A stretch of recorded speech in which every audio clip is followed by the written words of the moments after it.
Jim, hi, great to have you here. Could you start off by telling our viewers obviously who you are and what you're currently overlooking in terms of the work you're doing in the field of Game QA and Localisation? Yep. My name's Jim Woods. I'm Director of Development Services at Sega Europe.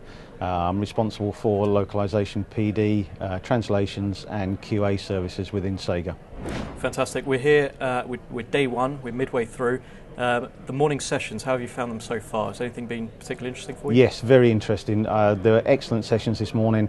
It's focused on automated testing, which is an area which is of significant interest to us.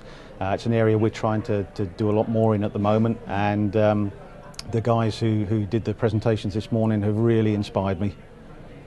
Automation seems to be a buzzword, I'll be honest. What can we learn from this event that perhaps we haven't heard before?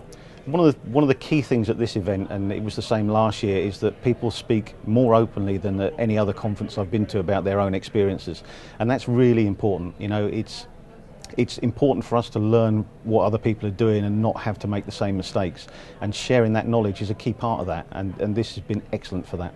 When it comes to an industry of this size, and obviously a field as complex as this, technology and innovation is all important. So what are we looking at in terms of the major key areas of progress? The key areas are just how deep we're going with automation. You know, it's games are changing, the platforms are changing, and it's really important that us in QA change in response to that. We've got to really look at how efficient we're doing things. The size of games is increasing dramatically, and we can't just keep throwing more bodies at it. We have to find smarter ways of doing things, and this conference is absolutely essential in learning those techniques. Are you finding that everyone seems to have a very similar opinion or approach in how they're going about this, or is there anything that's been a particular surprise to you? I don't think there's been any surprises, but it is interesting that people have slightly different approaches. I mean, the general theme is the same, but some of the nuances are different, and it's really interesting to get people's perspectives on that. There is no one size fits all in this industry, and it's really interesting to see what variations there are on the key theme. It's great, of course, to have people networking and discussing these issues, but once the conference is over, what then? Well, the great thing about this conference is it really inspires me. You know, from the few sessions we've had already this morning, I've made copious notes, and they're things that I'll take back to Sega, things that we've learnt from the guys speaking this morning, and ideas that they've given us that we want to try out as well. So it's been very valuable for us.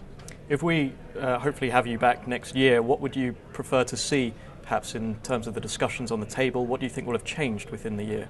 I think we'll have made huge advancements in terms of automated testing. I think there'll probably be a shift as well in the way that games are played and bought and developed. And I think, you know, this is a constantly changing environment. Technology is a great area to be working in. And I'm sure there'll be a whole load of new areas that we want to investigate next year, and hopefully we'll get the same level of inspiration from the conference.